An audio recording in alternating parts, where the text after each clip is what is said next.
What is up, everybody, and welcome back to another edition of Drive for Show DFS for Dough. As you can see, I am not STL Cardinals, our usual main host, but he is on a family road trip.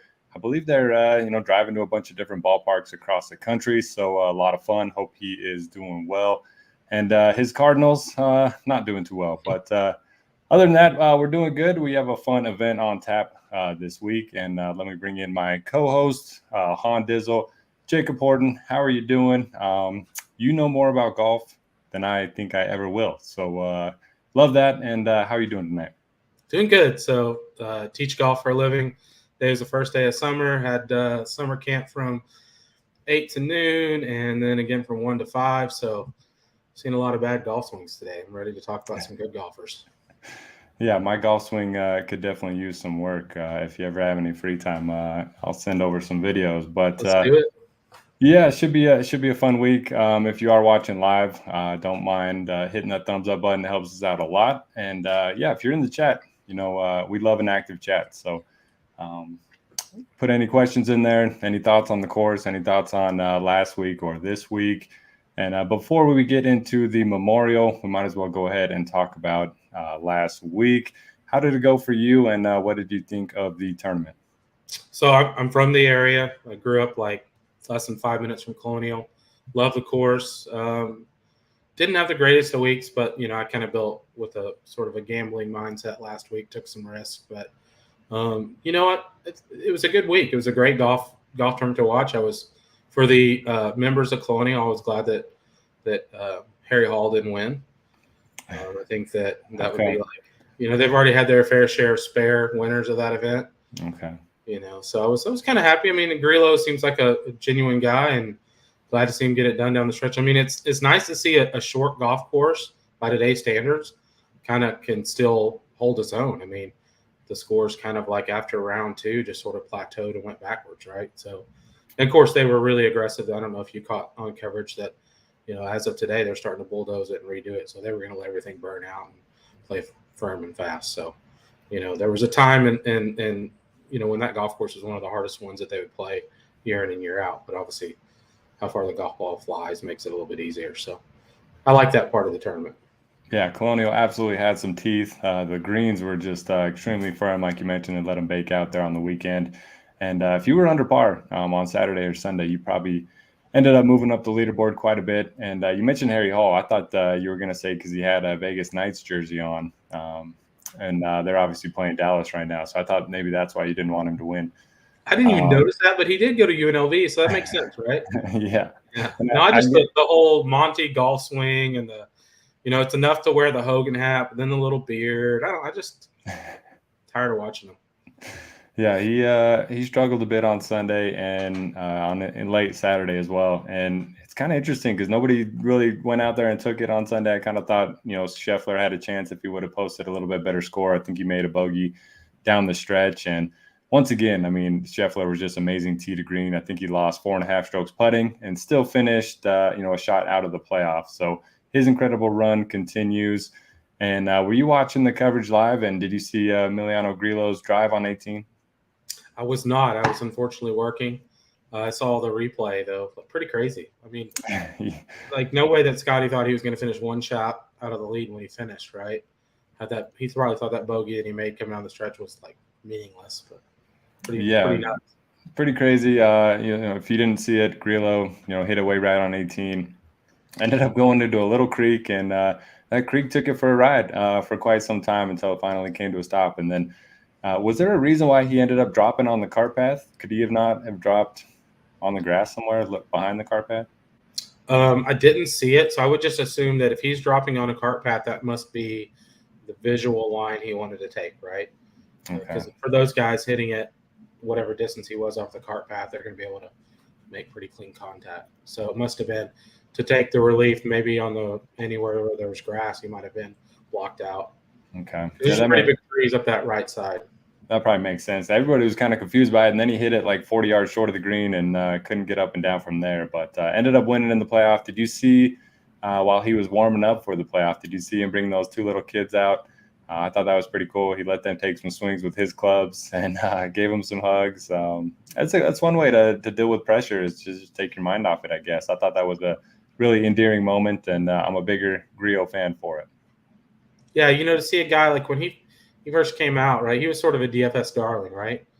Ball striker, we all love the hot new player that hasn't burned us yet. And he went a long time without winning again. So it was nice to see, somebody that's, he could have taken the money from the live and gone that route, but he stuck with the tour, and glad to see him rewarded. Yep. Congrats to Ben Raza and Ryan Baroff, two of the bigger Grillo truthers out there. They both had outrights on him this week. So I was unable to extend my streak of outright hitters or winners. Too much Jordan Spieth for me. Ended up missing the cut. But any other takeaways from Colonial before we get into this week's event? So if you start thinking about PGA till now, right, the Colonial in the field was stronger than normal. We've got an elevated event this week, the Canadian Open, and then the U.S. Open. So for a lot of these guys, this will be a week that they play, and then they take off for the U.S. Open. So there's some guys that have played 4 or 5, 6 weeks in a row potentially. So I think that you could see some fatigue, but guys seem like they're playing more this year to me. Like we have the bigger names, even like a guy like Terrell Hatton, right? Like playing more than a handful of events. So I think that you just sort of have to monitor that moving forward. I think maybe even like a guy like Jordan Spieth, like is he healthy? Like we both thought, hey, he's going to play. Why would he risk it, right? He had more ties to the Nelson that does the Colonial. So. Yeah, that one burned for sure. He wasn't even close. He didn't have a very good week, and this has kind of been one of his better courses on tour throughout his career. So we'll see if he ends up playing. Yeah, he's in the field this week, and then we'll see if he ends up playing next week. There are a few big names that end up taking off this week. They probably want to just play the week before the major. A lot of guys end up having that type of routine where they want to play the week before the major, regardless of the course. But all right, let's turn our attention to the Memorial Tournament. One of my favorites. This is Jack Nicklaus's course and event, and he never seems happy with Muirfield Village. At least he's always making changes, always doing renovations. So why don't you give us a preview of the course, and then I'll follow you up after that. So Nicklaus is probably one of the most prolific course designers that played on the PGA Tour. Like his handprints have been on literally hundreds of courses, but this is his course, right? So when you think about somebody that played the game at the highest level possible, like they tend to build golf courses based upon what they like in a golf course. So you're going to see longer approach shots, long par threes, a well manicured golf course, tough bunkers. Like I would think that there's parts of Jack's golf courses that look like him, but like what he likes in a golf course. But from start to finish, this is his golf course. So this is his baby, right? This is where he built this thing from the ground up, and he lives in the area. So it's the greens are like some of the best on tour. I think that like the make percentage of putts inside of like 10 feet is one of the highest on tour year in and year out. Just perfect bent grass greens, right? Ohio this time of year, not like Texas where it's already hot. I mean, they can grow bent grass. We struggle with that grass here. So anywhere you start getting up north, small greens going to be hard to hit greens this week, typically. So this is a week, and I was thinking about this on the way here. This is a week that we use the term bad putters a lot. And if you watch like junior golfers putt for any length of time, there's not really bad putters on the PGA Tour. There's just guys that don't putt as well as the others, right? So I think this is a week where you'll see somebody who doesn't necessarily stand out as an awesome putter have a chance to play well. I think we see that historically at this event. Yeah, I'm glad you brought that up. The Data Golf, course fit tool definitely agrees with you on that. It pretty much favors approach around the green and accuracy off the tee, and then putting. Definitely not as big of a weight as your average PGA Tour event. The trees the fairways here are tree lined. The fairways are pretty generous in terms of their width, but you do not want to miss these. Water's in play on, I believe, 7 tee shots, and then the biggest penalty of any course on the PGA Tour when it comes to missing the fairway. So the rough here is going to be thick. You mentioned the small greens; they're going to be tough to hold, even from the fairway. So especially from the rough. And so yeah, I'm looking at good total drivers of the ball. You mentioned good long iron players. I think that makes a lot of sense. All the par threes are really long. All the par threes are long. In total, I mean, 7,500 yards. So this course gets longer every time we see it. You mentioned the greens. They are bent grass. I think it was 2020 when they were playing the event and tearing up the old greens at the same time. That was kind right of after while they were playing, right? Yeah. Right after like the final group was finishing holes, they just I think Jack did it just for a little drama for the TV, but yeah, pretty fun course. I'm gonna have to hit the ball well, and you're gonna have to make putts to win. But I do agree that I do think bad putters can perform well here. Shout out to Mr. Gerg in the chat, also Jay Still, two of the regulars here. Mr. Gerg already talking about Jaeger. We're gonna get to him, but no Jaeger talk just yet. So let's start at the very top of the board. Is there anything else you wanted to mention about the course or course fit? I think that the bunker play is something, if you're building out a model, right, you can pay attention to. The bunker up and downs are harder at this golf course, so probably maybe that's not a stat you would weight on a normal week, but maybe give that a little bit for those that do build models, that the bunkers are not the easiest to get up and down around this complex. So I would definitely weigh that. I like that. Sorry, I like that for sure. Lost you there for a second. And then also patience. I mean, I don't know how you can measure this in stats, but there's a lot of holes where you got to be patient. You got to take your medicine. You got to, play away from the flag at times. That short par 4 comes to mind where, I mean, even if you hit in the fairway, you got to really hit a good approach shot, and then you'll see some guys go for it and end up making double, try to get there off the tee. So, just one of those classical designs where, kind of the old school plotter type mentality pays off more often than not. Now, let's get into the 10K range on DraftKings. There are 5 golfers above that mark this week. Who are your favorites, and is there anybody that you are fading in this range? I don't feel like fading any of them. Like, I haven't narrowed my pool down enough. I like them all. Like, usually I could say, oh, well, you can make a case. I guess Rory would be the one. I'm just not sure where he's at as far as his overall game, right? Like, is he burn out? He hasn't played the type of golf that we're used to seeing out of Rory. So if you're going to fade one, that might be the one you fade. But, like, this is John Rahm's course. When you go back and look at his tournament history, if your memory's been kind of blurred, he won this event and had to withdraw because of COVID, right? So his stats are going to look a little bit skewed. So Patrick Cantlay has a win, 2 wins here, and one of those should have been a second place finish, right? So do you remember that, like how he got sick? Yeah, I just remember the broadcast shows him coming off 18 at the end of the 3rd round, and he just starts like crying, and everybody's like, oh no, did something happen to someone in his family? Or nobody knew what happened for like 20 minutes. But had COVID, had to withdraw. I think he was up by like 6 or 7 strokes. Cantlay's win would have definitely been Rahm, and Rahm won it the year before that too. Right. So I just think that, and he's playing great golf. I mean, still, Scotty Scheffler is like, you got to think, right? Soon there's the win or 2, maybe 3. And he's statistically putting bad. He's hitting good putts. But, I mean, the guy's tee to green game is just awesome, right? So, I would not be surprised to see him. I mean, if you're building a pretty safe top-end play, that's the guy I would go with, him or Rahm, right? Tournament builds might be more of Cantlay or X. But, Rory for me. How about you? Yeah, I think Rory would probably be my fade as well. He did play well at the PGA Championship. He gained almost 10 strokes ball striking, but you do want to keep in the fairway here. He's by far the least accurate driver of the ball of anyone above 9K. So that worries me a little bit. He hasn't been all that good at this event. I mean, he's got some good finishes, but nothing like, Rahm and Cantlay. And so Scheffler is just so good. I mean, he's almost a half stroke better tee to green than anyone else on the PGA Tour per round. Which is just incredible.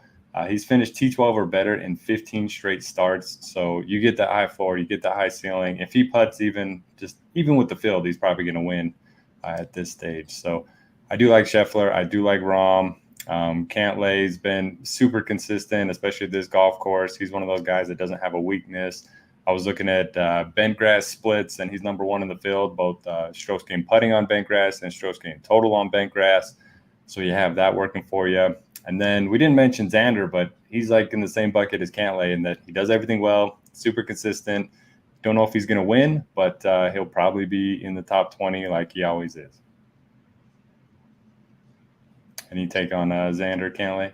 So I like, when you're looking at building rosters this week, right? Like if you're going to build those types of rosters and you want exposure to, let's say, the 4 guys minus Rory, then you look at what pieces go with them. I think that I want to be probably over on Scheffler and over on Xander, right? Maybe even or under on the other guys in the field. Like, I just feel like that when people are starting to build rosters, right, they're going to go probably heavy on Scotty. So I don't mind going over the field on Scotty. I think that you can build enough. There's enough play down at the bottom where you can build some rosters that you like. And I think that people are going to undervalue Xander's shot at actually winning. I think he's going to get this rap. Well, he can't win. He hasn't won. But the guy is just putting himself in that position over and over and over, right? So my tournament strategy this week will be probably heavier on those 2 and about even with the field on the others. Yeah, I like that. If this was a no-cut event, Xander would win it a couple times by now. He wins the weirdest formats of events. But, yeah, I agree with you there. Let's dip into the 9Ks. Mr. Gerg in the chat, why is Morikawa at 9,900? He's overrated. My model tends to agree. He's still one of the best iron players in the world, very accurate driver of the ball. I do like the course fit for him, but the short game is a big question mark. And if you are looking at course history, he did win the Workday event here in 2020.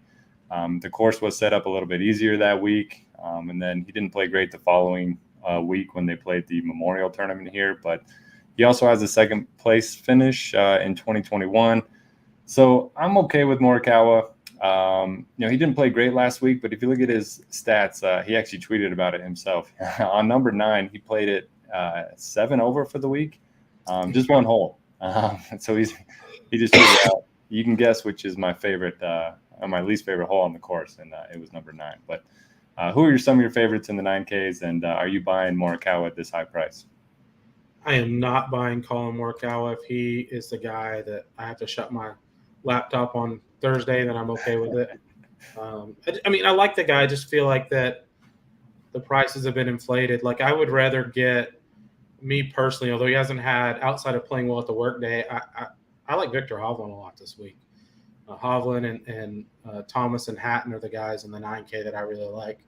Hovland is just simply, I think he's just too good. He's gotten this bad rap in the DFS world for a less than stellar short game, but he's working on it, right? If you follow, I don't know if you're a big social media guy, but if you follow his coach, which is a great follow on Instagram, Joseph Mayo, Trackman Maestro, the guy's eventually going to break through and he's going to win a lot. I think he's very, very talented, and he's, currently like less than 10% projected ownership or somewhere around there. So I really like Hovland early in the week. All right. That's one that I always have a tough time on. You mentioned the around the green play. It's definitely gotten a little bit better, but it only seems to get better at the majors. And then he goes to all these other events and he seems to struggle. He hasn't been great here in the past, but you mentioned the form. I don't mind it. The rest of the 9Ks, I don't love. Jason Day lives in Ohio. He has for a long time, but he doesn't play well in Ohio for whatever reason. And then he didn't even get the practice round in at the PGA Championship. He just decided to go in cold and miss the cut. And he was coming off of a win, so who knows where his game's at the moment. Terrell Hatton, you mentioned, he's solid all around. He's probably my favorite guy in the 9Ks. Then you have JT, Sungjae, and Fitz, who all have pretty up and down course histories here in the past. Do you have a favorite between those lower 9K guys? I'm just not a Sungjae guy. I think that, I feel like you're always overpaying for 15th place certainty, right? JT, I'm kind of become a JT fan over the last few years. He played well here, like Hovland. They both played well at the Workday. Now, granted, it was an easier golf course. But, at that price range, like if you're going to take, talk a little about roster construction, well, you're going to take one of the top guys. I like Hatton, Thomas. They're a little bit cheaper than, like, if you're trying to slam in, let's say like, Rom and X and try to just go, bottom feeding. So I don't mind some exposure to those guys. I think that, Thomas is one of the few guys on tour that you would look back at the end of the week and go, yeah, I'm not surprised that he won there, right? He's talented enough to win any week. Yeah, man, JT, I keep chasing it, and I feel like I'm just that rabbit with the carrot in front of him that just keeps running. I'm never going to get it, but yeah, he sets up really well. Very good tee to green. We mentioned bad putters can play well here, so don't mind that one. Jay's still in the chat asking balanced build this week. For me, it's going to be more of a stars and scrubs build. I like the 10K plus a lot, and then there's only 120 golfers in the field. And so the top 65 and ties are going to make it. That means, a higher percentage of the field is going to be making the cut. So I like my chances with the cheaper guys a little bit more than usual. What are your thoughts on your preferred type of build? I think that's always the toughest question to answer each week, right? So these elevated fields, we have a lot of strong plays. You look at win equity. I think with the balanced build, you have to make sure that you have exposure to two guys in that balanced build that have a strong win equity, right? So just picking 6 guys that are going to get you, potential top 15s. While that sounds good in theory, there's going to be somebody from that top realm that plays well enough to win. So I think you have to have exposure to those. Or, and you're like a Hovland or a JT, you've got to have exposure to a guy that you think can win, or 2 players, right? Because there'll be enough players down at the bottom that play in relation to, points per salary, that play well enough to equal a, Fitzpatrick or some JM, or, somebody will play well. Somebody will find that combo in a GPP. Yeah, I love that point on having some win equity in each of your lineups, even in the balanced builds. And you can build a lineup that looks as safe as possible on paper. You think everybody's going to finish in the top 20, and one of those guys is going to miss a cut. That's just how golf works each week. Take Sungjae last week, take Speed last week, whatever it may be. But so I like that. So if you're building balanced builds, just make sure to take some guys with some upside. Anyone else in the 9Ks? You didn't talk about Hatton much, but I think he's a pretty good course fit. What about you? Yep, I have Hatton I do one fantasy golf team a year, season long, and he's my number 2 player. So yeah, I'll have exposure to him every week. I just think that he's a guy that's committed to playing more on tour this year than in previous years. Has won the Arnold Palmer, if I remember correctly. Not the easiest golf course in the world. I mean, another guy that's super talented, right? Patience kind of scares me a little bit with him. He can get a little bit hot, but also a really, really, really good driver of the golf ball typically. Great iron player. And he hasn't putted great this year, right, at times. So we talked earlier about how you don't have to have your putting doesn't have to be a strength to play well and win here. I mean, look at some of the previous winners. Kyle Stanley, right? Yeah, there's one for the team no putt. How about Benny On in a playoff losing? Benny On. Yeah. Right. So guys that don't excel with their putters can find themselves winning here. All right, let's dip below 9K. Jordan Spieth, 4 straight top 20s here, coming off of a miscut at one of his favorite events. Again, I'm going to say I don't think the wrist injury is bothering him that much. I know he came out and said he was questionable on Wednesday last week, but ended up playing, and I don't think he'd be playing this week if it was still bothering him. Maybe it's just a case where he can't make it worse. I don't really know. I'm not a doctor. I didn't look at the injury all that much, but it would surprise me if he's really hurting and still playing every week. I don't think that would be very smart long term for his career. And he's got to be low owned. So any interest in Jordan Spieth with some pretty good course history? Early in the week, no, but that's not to say that won't change as start to build rosters. I think he's a little bit more hurt than what we're hearing, and had this not been Jack Nicklaus's tournament, right, I think he might not play because I think he's going to take next week off. Okay. So just one of those things. He's not 100%. So if Jordan's not 100%, what does that mean? Like anytime you start dealing with wrist injuries, right? Ask Trevor Immelman what that's like. I mean, that ruined his career. So, different injuries. Graham Dillette too, right? Yeah, 100%. So Kevin Stadler, excuse me, another guy. But so I don't know. I don't know that you have to go there this week, right? It's always a great play to get Jordan at low ownership, but I guess I just have to let the week kind of unfold to see if you have to go there to get that kind of leverage. Yeah, maybe I deserve, or he deserves a little bit more credit. I always just think, when golfers don't play well, they just blame it on an injury, but it might be more serious than I'm leading on. And the general rule of thumb is just if a golfer says he's dealing with something, probably just stay away. You're probably better off to not be chasing guys that are injured. So I might have to rethink my speed exposure this week. It is still Monday. I do think he'll be low owned, but we'll see. So who are some of your other favorite targets in the 8K range? So I really like Hideki, Ricky quite a bit, and Corey Connors. Those are the guys that kind of stand out to me in that mid 8K range. I like a few other guys as we get closer to 8K and below that, but I think all those guys stand out as good course fit, playing well. They fit well in the types of rosters that I'm looking to build early in the week. Yeah, love it. Ricky's one that I have circled. He has 3 top 15s here in the last 5 years, and that's when he's been playing some really bad golf. Then you look at his recent form, he's been a top 15 machine all season. The only cut he missed was at the PGA Championship, and it was right on the number. He bogeyed his final hole, and then the wave in the afternoon was a lot easier than it was expected. He was originally expected to make the cut. So I am on board with Ricky Fowler. Corey Connors on a ball strikers course. Pretty easy to talk me into that one. And then you mentioned Hideki. Yeah, he's been playing some really good golf. He's gained 15 strokes on approach in his last 4 starts. So the irons are coming back. We know the tee to green game is always good with Hideki, and he won here back in 2014. So he does have that under his belt. So those are probably going to be my favorite 3 as well. In terms of phase in this range, I don't think it's the best course fit for Cam Young. Typically, Nicklaus designs aren't ones that you can overpower off the tee.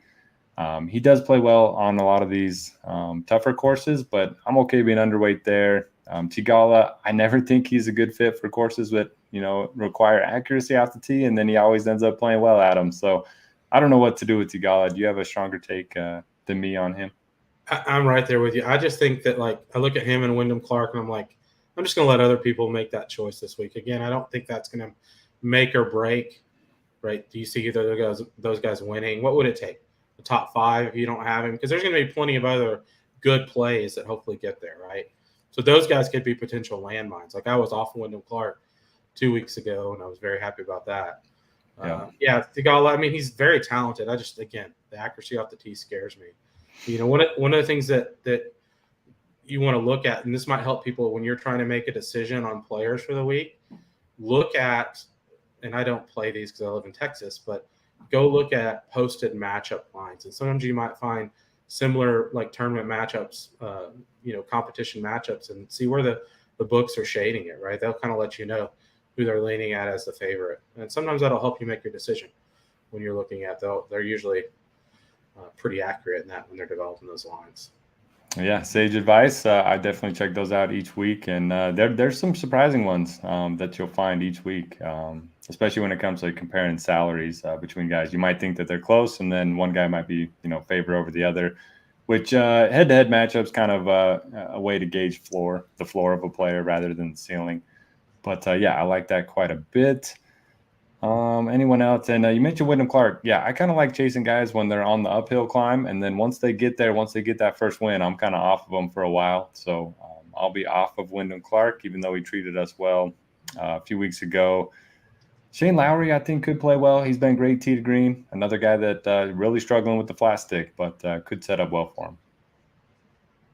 Yeah, he. I always think of what is Shane's biggest struggle. He usually loses strokes putting, right? So this course could fit. A course that not exactly a crossover course as far as correlations. They haven't played there in a long time, but you look at Tiger plays well everywhere, so it's hard to just use the Tiger effect. But Firestone. Firewheel's here in Dallas. Firestone. Shane Lowry won there. That's another course that used to correlate well, right? Same area. And he, good ball striker. You don't have to be just lights out with a flat stick to win here. So, yeah, I like that call. And at that price, who has more win equity at this point in their career, Cameron Young or Shane Lowry? It feels like Cam Young, even though he's never won. So, yeah, it's definitely Shane Lowry. But it feels like Cam Young, but I do think it's Lowry for sure. Then before we get into the sevens, 2 guys right at 8K that I do have interest in. Siwoo Kim. The ball striking's back the last 4 events, and he's never missed a cut here. He's one of those guys that plays well at the same courses each year. For whatever reason, he just likes certain courses. And then Adam Scott playing some great golf. The irons are finally back. For the longest time, he was just relying on a putter and around the green, and the irons are back. So do you have interest in those two? Love them. I think the hardest part is, like, if you're building lineups this week, right, try to be mindful of not having too many lineups if you're max entering with both of those guys in the same lineup. That's going to be pretty popular, right? So I like exposure, but, not saying you shouldn't have that combo, but I would be mindful of that. I mean, Siwoo Kim's gained, almost 30 shots tee to green in the last 5 starts of this course. Yeah. And then, Adam Scott's like right around 20. I feel like those guys are underpriced for recent play and course history here. Like to me, they should be a lot higher. So I love both of those guys. Yeah. If you're playing single entry stuff, maybe don't start with Scheffler, Adam Scott, Siwoo Kim. Might be a popular starting point for lineups. All right, 7Ks. We're getting some added analysis with the field this week. We're already at 30 minutes, but just getting into the 7Ks. Who are some of your favorite plays? 7,500 to 7,900.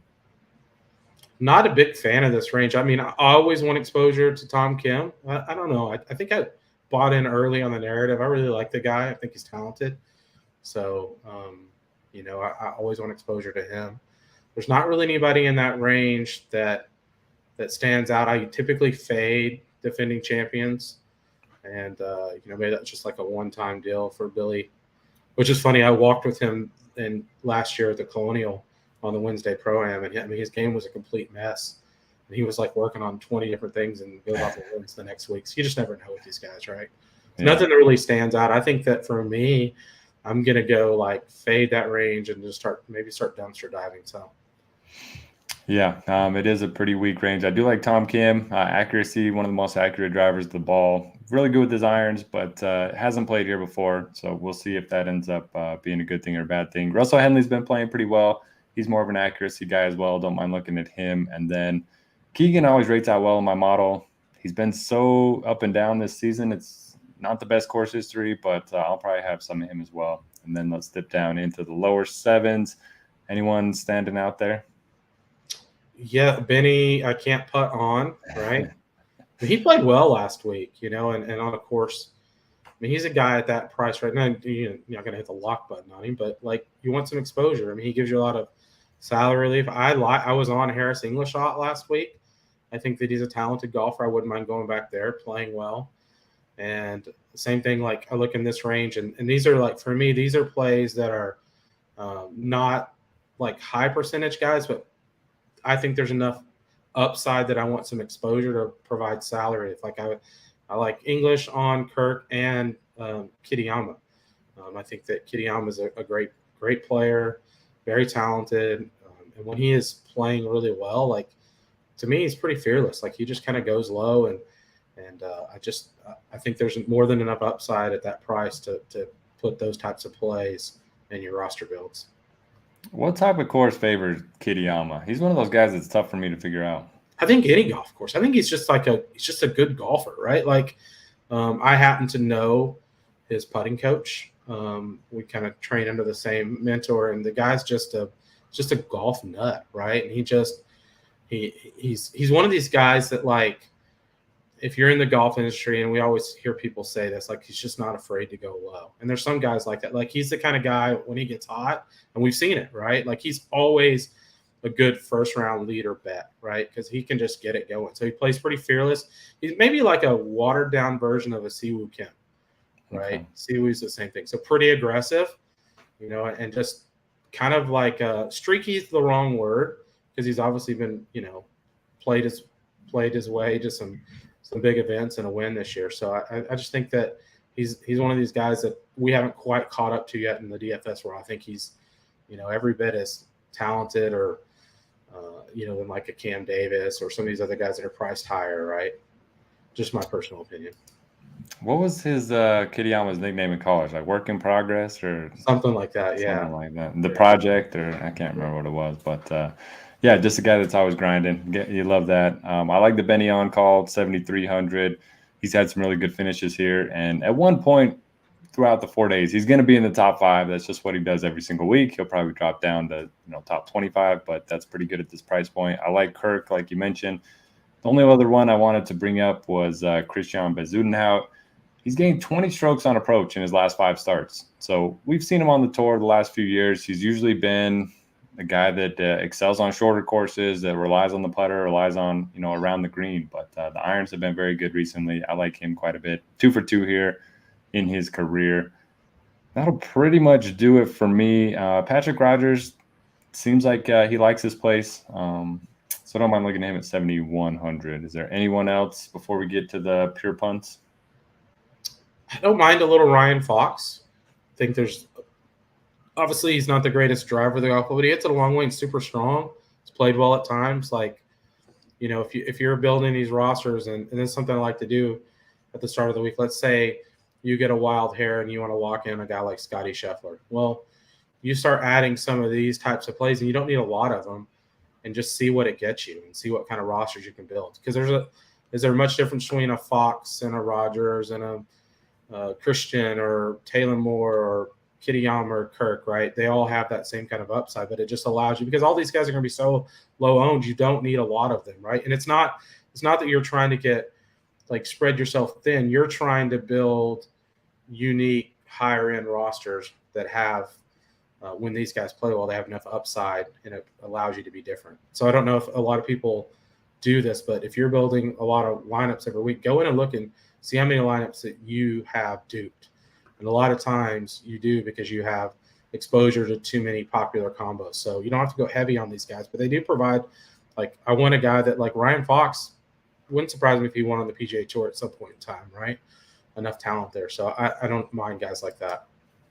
Yeah, another good point that you just made. Most people, when they build lineups, once lock hits, they're done looking at lineups, they're done analyzing. I mean, if you want to get better at DFS, you should be looking at your dupes after lineups lock. You should be looking at what the best players in the world do, what they do with their 150 builds, what they do in single entry. There's a lot to learn. So if you are trying to get better, highly recommend looking at that kind of stuff after lock. And Jay still, so he says it's the project for Kitayama's nickname, and then now it's Quadzilla. I forgot about that one. I think that was at the API this year, so that's pretty funny. Okay, let's talk about pure punts. Only a couple guys that rate out well in the model, and one's kind of surprising. Brendan Todd. I don't think he can compete at a course that's 7,500 yards, but he hits a ton of fairways. I like that. The short game's been good. The irons have been better recently. He's gained in 5 and 7. And for whatever reason, he's got 3 top 25s here in 5 starts. So he's somebody I'm looking at 6,700. Andrew Putnam at 6,400. Very similar type of player to Brendan Todd. That's more of an accuracy type, good short game. And then Alex Smalley, good ball striker that can't putt. So that kind of fits the mold that we've been talking about all night. Who are some of your favorites? Kind of I'm always a sucker for good course history, right? Kevin Streelman, another guy that's played well here. He's 2 top 15 or better finishes, gained almost 18 shots tee to green in his last 5 starts. I don't really hate that play. I do like Alex Smalley as well. He's a guy that's another guy that I think has some win equity potentially. He could be one of those guys that breaks you. I don't think it's at a big event. If you're going super far down, Akshay, I always pronounce his name wrong, right? No, that's right. Yeah. He is the guy is super talented, right? So I followed him. I kind of learned about his journey because he used to work with George Gankus, Matthew Wolf's coach, and now he doesn't. But I mean, he skipped the whole collegiate rank, right? He just went straight out and started playing professional golf. So. And played well on some really hard golf courses. So again, you don't need a ton of exposure to these types of guys, but if you're going to build super top end rosters, you can get some exposure to these guys. I just would say when you pick these guys, you need to think, can this guy finish inside the top 10? Does he have that kind of upside? A Kevin Streelman, he's shown that he has. Do I think he can this week? I'm a little less sure about him than I am some guys that are coming in with good form. We see a lot of these younger players starting to play a lot more, like an Austin Eckler, those guys, Brendan Wu, They haven't played. Austin hasn't played, or all Brennan's played here once. But I think that there's those guys are the kinds of guys you go back and look at how people played the previous week. Some of these guys are going to pop. Now, should you go try to chase them all? No, but there is merit to, if you're building 150, to have some exposure with the guys that you feel like have some top 10 equity, if not win equity. Yep, I like the Akshay Bhatia call. I was just scrolling through the field, and one other guy that kind of popped out, Tristan Lawrence. We don't see him a lot on the PGA Tour, but he's a guy that contends a bunch over in Europe. So I'm probably not going to play him, but I am interested to see how he does. He's at the min salary, so you might be able to include him in a couple lineups. Anyone else? Shane coming off the runner-up. Man, this guy, he needs to break through. But sorry, who were you going to say? I was going to say not the interesting, but I see the return of Brent Snedeker, right? He must have been injured. Oh, no way. Yeah, 6,200. So, you could. Lucas Glover's made 5 cuts here, 6,200. Again, that would be like a huge salary relief play. I mean, there's a lot. This is a strong field. I mean, and there's some strong value plays as well. So, I just think as you're building these rosters, think about what does this type of player say about my roster if I'm adding them at the bottom, and what do I expect to get out of them? So, I like the calls on some of the low-end guys that we've talked about. All right, and then Mr. Gerg's going to be locking in Jaeger at 7K flat. That's for sure. He's for whatever reason, he's become our chat favorite golfer each week. But all right, so there's not going to be a snake draft this week. Apologies. Jacob did win the last time he played at the PGA Championship. I ended up cashing last week for the first time in like 3 months. So we are not free money anymore on the show. But we'll bring the snake draft back either next week or at the U.S. Open, which is going to be a lot of fun. Can't wait to break down LA Country Club. Should be a lot of fun, a lot of good golf. Looking forward to. Jacob, thanks for joining me. Any final thoughts before we depart? I don't know how we missed this in our course preview, but you know what I think of about Muirfield more than anything else? Milkshakes. Milkshakes. Yeah, I want one of those so bad. That's the fodder for the week. That's going to be talked about by everyone there, and then we're all going to have to see pictures of them and just wonder what they taste like. So yeah, I'll have to get some ice cream from the store and make my own. But yeah, okay. Thanks for joining me, everyone. Thanks for watching. We'll be back next week. So for Jacob, for myself, Derek, I'm out of here. We're out of here. We'll see you next week.